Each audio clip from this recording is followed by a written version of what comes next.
नाशिक महानगरपालिका हद्दीतील पश्चिम पट्ट्यातील प्रभाग क्रमांक 26 मधील Balaji park, Patil park, MHADA colony, Jadhav संकुल या परिसरात महानगरपालिकेच्या मोकळ्या जागेत गवताचे व चिखलाचे साम्राज्य पसरून दुर्गंधी निर्माण झाली आहे। तसेच मनपाच्या मोकळ्या भूखंडावर गवताचे व वेलीचे साम्राज्य पसरलेले आहे।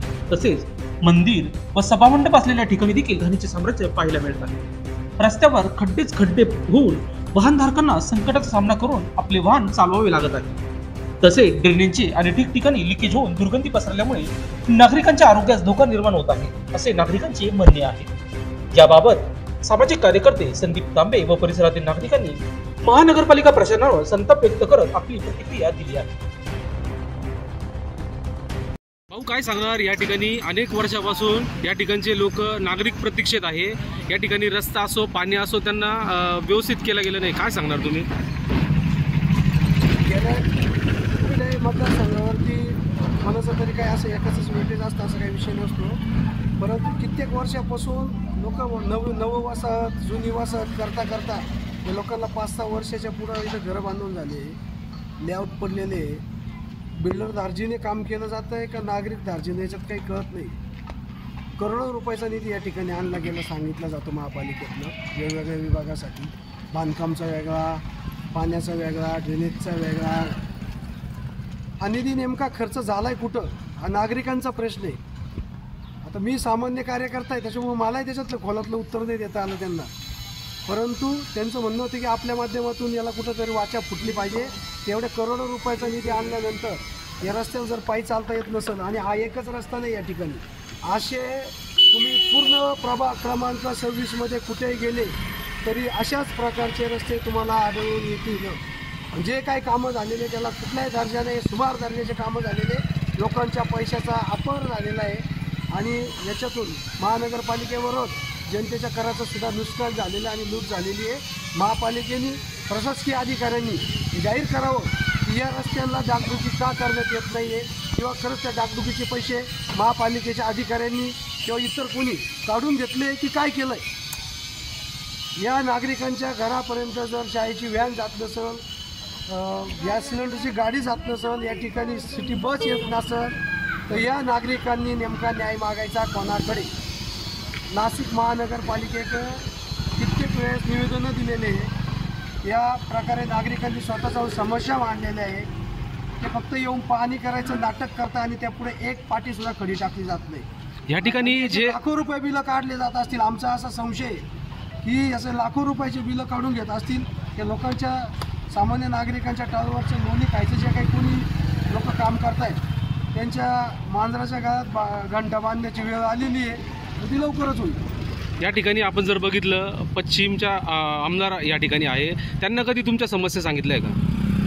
नाही, आता हा जो हे जे आहे प्रभागा अंतर्गतल्या ज्या समस्या आहे या नाशिक महापालिकेच्या अंतर्गत येतात, आणि आमदार ताई जे आहे त्या विधान भवनामध्ये त्यांचं काम असतं, त्यामुळे त्यांच्या महापालिकेच्या संदर्भात आम्ही कधी चर्चा केलेलं नाही। जर तुमच्या या समस्या लवकरात लवकर नाही झाल्या तर आपण पुढचा पवित्रा काय घेणार आहे? पवित्रा म्हणजे आता सर्व नागरिक एकत्रित आंदोलन करणार, जन आंदोलन होणारच आहे। भाऊ, प्रभाग क्रमांक 26 मध्ये ह्या ठिकाणी श्रीकृष्ण मंदिर आहे, आणि ह्या श्रीकृष्ण मंदिराच्या परिसरातला आपण जर या ठिकाणी जी शौचालय आहे ते पूर्ण दुरावस्थेत, काय सांगणार भाऊ? नाशिक महापालिका बांधकाम खातं हे फक्त खर्च दाखवत आहे, या दुरुस्तीची त्यांना वारंवार विनंती केलेली, परंतु त्यांना कुठलं त्यांचं घोडं पुढं अटकतं ते आम्हाला कळत नाही आहे। करतो, सांगतो, आणि कधी तर फोनच उचलत नाही, कुठलाही रिप्लाय लवकर देत नाही। हे सर्व कंपाऊंड तुटून गेलेलं आहे, अर्धी जाळ्यात चोरीला गेलेलं आहे। त्या MSCBची जी DP त्या ठिकाणी, त्या महावितरणची DPच्या बाजूला जी दुर्दशा आहे, तिथं लहान मुलं खेळायला जातात, अपघात होण्याची शक्यता आहे। या टॉयलेट बाथरूम जे आहे शौचालय, त्याची इतकी वाईट दुर्दशा आहे की ते त्याला 4 स्क्रू मारायला सुद्धा त्यांच्याकडे पैसे नाही आहे। या प्रभागामध्ये या सगळ्या ओपन पेसवरती अशीच दुर्दशा निर्माण झालेली आहे। गार्डन विभाग असेल किंवा बांधकाम विभाग असेल, दोघांचे जरी वेगवेगळे कामं असतील, पण दोघांनी एकत्रित येत या सगळ्या एवढ्या महत्त्वाच्या ज्या जागा आहेत, ज्या नागरिकांसाठी महापालिकेने सोडलेल्या आहे वेगवेगळ्या उपयोगासाठी, परंतु त्याचा गैरवापर होताना दिसतोय. अतिशय दुरवस्था निर्माण झालेली आहे. आरोग्याचा प्रश्न त्यामुळे गंभीर निर्माण झालेला आहे. महापालिकेने त्याकडे लक्ष द्यावे. काय समस्या आहे, काय सांगाल? आमच्या इथे खूप वर्षापासून आम्ही इथे राहतोय, कमीत कमी 10 ते 12 वर्षापासून. मागील 8 ते 10 वर्षापासून ही ड्रेनेज पाईपलाईन पूर्ण फुटलेली. त्याच्यासाठी आम्ही संदीप भाऊंच्या मार्गदर्शनाखाली खूप काही पाठपुरावा केले. खूप काही दरवेळेस भरपूर नगरपालिकेचे माणसं वगैरे आले आणि फक्त एक पाहणी करून निघून गेले. अजूनपर्यंत त्या समस्येचं काही एक निवारण झालेलं नाही आहे.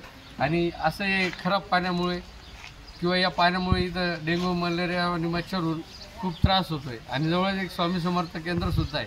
त्या केंद्रात रोज 150 ते 200 महिला पूजेसाठी येतात. तिथं त्या डासांमुळे त्यांना एवढा त्रास होतो आहे की त्याच्यावर कोणीही लक्ष द्यायला तयार होत नाही.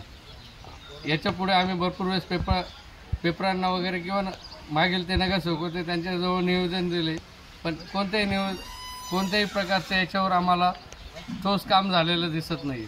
अक्षरशः आजची पोझिशन अशी झाली की ती पूर्ण चंबरची पाईपलाईन पूर्ण चॉकअप झाली आणि ते पाणी बाहेरून येतं आहे, वाहून येतं आहे आणि पूर्ण या नाल्यातनं जात आहे. याच्यावर लवकरात लवकर प्रशासनाने निर्णय घ्यायला हवा. हे जर लवकरात लवकर काम झालं नाही तर आपण महापालिकेच्या अधिकाऱ्यांना काय या ठिकाणी काय मोर्चे वगैरे काढणार का? ऑलरेडी याच्या पहिलं सुद्धा आम्ही 2दा याच्या नियोजनासाठी मोर्चे नेले आणि त्यांनी आम्हाला म्हटलं की लगेच 8 दिवसात करतो, 15 दिवसात करतो, पण अजूनसुद्धा ते कोणी येत नाही. आणि दरवेळेस गेलं की तिथले अधिकारी चेंज असतात आणि प्रत्येक अधिकारी म्हणतो याच्या मागचं काय झालं ते आम्हाला माहीत नाही, याच्या पुढच्या विषयावर बोलूया आणि मी याच्या पुढचे काम करू. आता कधी याच्यावर निवारण नाही झालं तर आम्ही पुन्हा महानगरपालिकेवर एक ठोस मोर्चा नेऊ. आपलं नाव? वाल्मिक खैरनार. हा कुठला परिसर आहे? हा जाधव संकुल, स्वामी समर्थ केंद्राजवळ, अंबड, नाशिक, चिंचोळी शिवारमध्ये येतो आपण. या ठिकाणी आम्ही 2 वर्षापासून राहतो. आम्हाला व्हॅनला त्या बस स्टॉपपर्यंत जावं लागतं. इथं लवकरात लवकर रोड बनले नाही. व्हॅनवाले म्हणतात तुमच्या इथे रोड नाही आहे. असं आता कसं चालेल तुम्ही सांगा. आम्ही पैसे देतो, मेंटेनन्स देतो, पैसे भरलेले, घरं पैशांनी घेतलेले. वरतून आम्हाला व्हॅनसाठी तितक्या लांब जावं लागतं. आम्हाला इथपर्यंत व्हॅन येत नाही. रोडामुळं सगळ्या समस्या रोडामुळं उत्पन्न झाल्या. तर मग सरकार काय करतो? सरकारने सजावायला बसलेलं आहे का? या ठिकाणी बेटा तू शाळेत जाताना बघितलेलं आहे, या ठिकाणी कोणते माजी नगरसेवकांना कधी बघितलेलं आहे का तू? बघितलेले? त्यांनी कामं केलेले का इथले? स्थिती काही स्थिती बदलली नाही. आम्हाला वाटलं तर नवीन एरिया आहे, बाहेरून रोड आहे तर आम्हाला काहीतरी प्रगती होईल, पण आम्हाला या रोडामुळे काहीच प्रगती होत नाही. लेडीजसुद्धा गुडघ्यापर्यंत वर साड्या करून चालावं लागतात. आम्हाला अक्षरशः लाज वाटते. तरी नगरसेवकांनी ही स्थिती बदलावावी.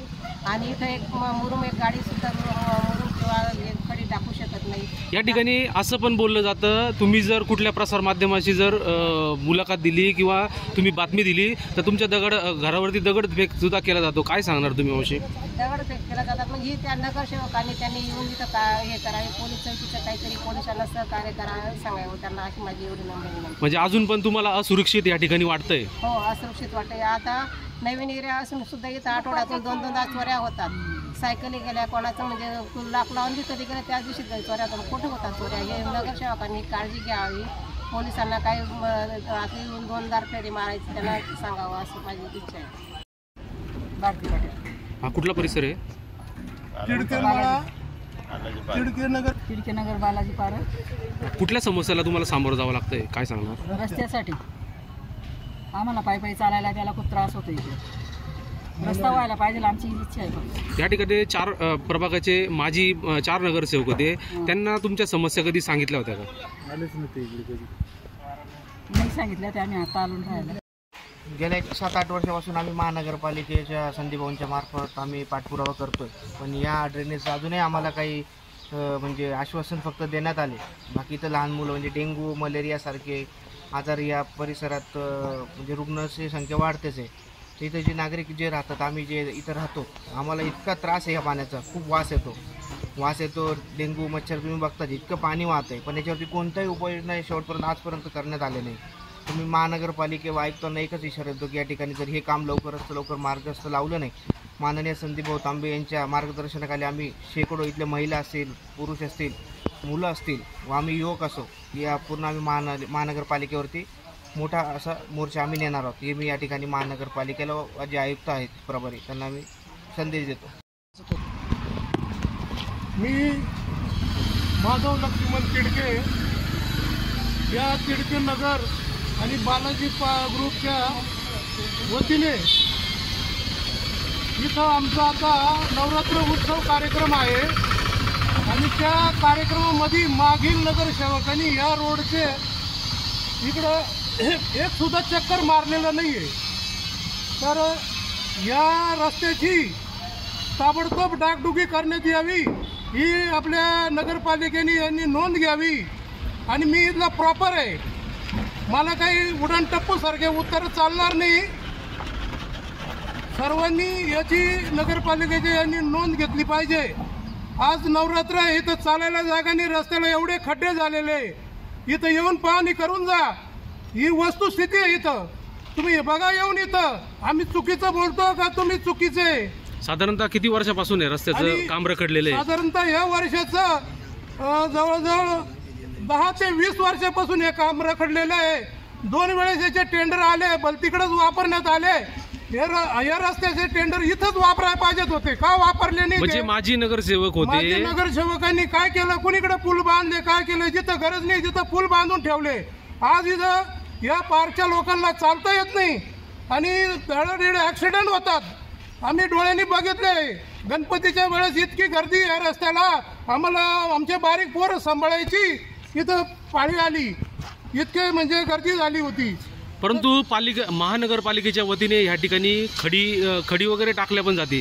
खडी टाकतात पण वरचीवर एखादा माती आणून टाकतात, पाऊस आला का ती वाहून जाते. असं कॉन्क्रीट किंवा खडी काही टाकलं गेलेलं नाही इथं. आणि त्यांनी आता या नवरात्रामध्ये इथं लक्ष दिलं पाहिजे. आमचा इथं उत्सव होणार आहे नवरात्राचा. मुलांना, बाळांना आणि शाळेच्या गाड्यांना जायला यायला इतका त्रास होतोय. शाळेच्या गाड्या इथं आणखी नाही, आम्हाला रोडवर मुलं नेऊन सोडावं लागतात. तांबे साहेबांच्या ऑफिसपर्यंत आम्हाला इथून पायी जावं लागतं. एवढे 2 शब्द. लोकशाहीसाठी दिशा कडणार, सत्य.